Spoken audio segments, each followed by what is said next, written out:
Assalamualaikum warahmatullahi wabarakatuh. Perkenalkan, saya Aris Wiji Astuti dari kelas MA17B1 Keuangan. Saya akan menjelaskan jawaban UTS mata kuliah seminar bisnis.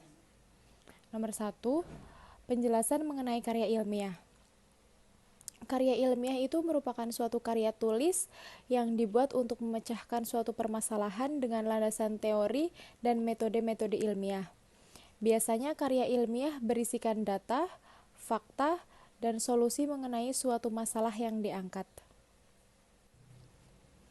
Nomor 2, penjelasan mengenai pendekatan penulisan karya ilmiah. Pendekatan penulisan karya ilmiah itu dibagi menjadi dua. Yang pertama, penelitian kualitatif dan penelitian kuantitatif. Penelitian kualitatif adalah penelitian yang mengungkapkan gejala secara holistik konstektual melalui pengumpulan data dari latar alami dengan memanfaatkan diri peneliti sebagai instrumen kunci. Penelitian ini bersifat deskriptif dan cenderung menggunakan pendekatan induktif. Proses dan makna perspektif subjek lebih ditonjolkan dalam penelitian ini, serta menjelaskan mengenai sifat dan bentuk laporannya. Penelitian ini disusun dalam bentuk narasi yang bersifat kreatif dan mendalam. Penelitian kuantitatif merupakan suatu penelitian yang pada dasarnya menggunakan pendekatan deduktif verifikatif. Pendekatan ini berasal dari suatu kerangka teori, gagasan para ahli, ataupun pemahaman peneliti berdasarkan pengalamannya yang kemudian dikembangkan menjadi permasalahan-permasalahan beserta pemecahannya yang diajukan untuk memperoleh kebenaran dalam bentuk dukungan data empiris di lapangan. Nomor 3, sistematika penulisan karya ilmiah. Bab 1 ada pendahuluan. Pada bab ini berisi tentang konsep-konsep dasar penelitian, yaitu latar belakang, rumusan masalah, tujuan penelitian, manfaat penelitian, dan sistematika penulisan. Bab 2, tinjauan pustaka. Pada bab ini berisi tentang tinjauan pustaka, penelitian terdahulu, kerangka pikir, dan hipotesis penelitian. Bab 3, metode penelitian. Pada bab ini mencakup pokok-pokok pembahasan antara lain jenis dan desain penelitian, pengukuran variabel, populasi dan metode pengambilan sampel, metode pengumpulan data, dan metode analisis. Bab 4, hasil penelitian dan pembahasan. Dalam bab ini mencakup pokok-pokok pembahasan antara lain hasil penelitian yang terdiri dari deskripsi data, serta hasil analisis dari uji hipotesis dan pembahasan. Bab 5, penutup. Pada bab ini berisi tentang kesimpulan dan saran-saran dari hasil analisis dan penutup.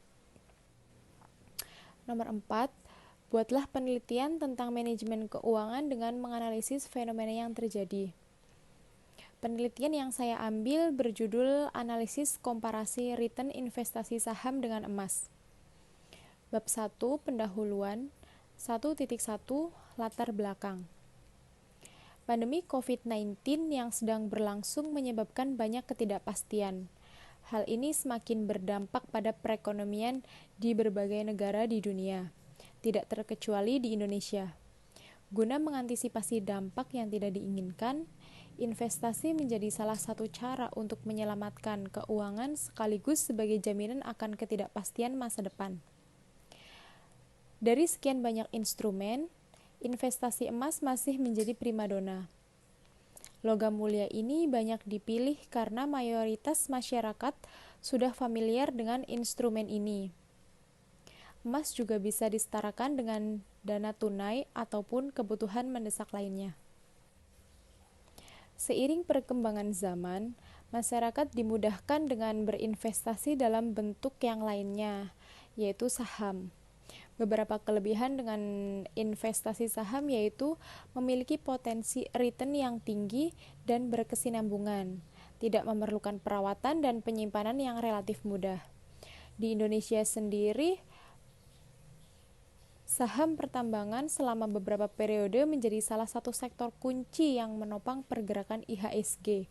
Nilai kapitalisasi pasar dari saham pertambangan yang besar menunjukkan nilai keseluruhan perusahaan tambang yang terdaftar di BEI cukup tinggi. Dengan nilai kapitalisasi pasar yang besar, artinya pengaruh terhadap perubahan indeks saham secara keseluruhan lebih besar.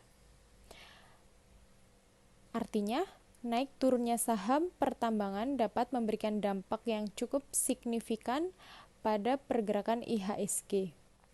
Adapun informasi mengenai perbandingan investasi pada saham dan emas, menurut Desmond Wira dalam bukunya Memulai Investasi Saham mengatakan bahwa investasi yang lebih menguntungkan adalah investasi saham, karena imbal hasil yang diperoleh sangatlah tinggi.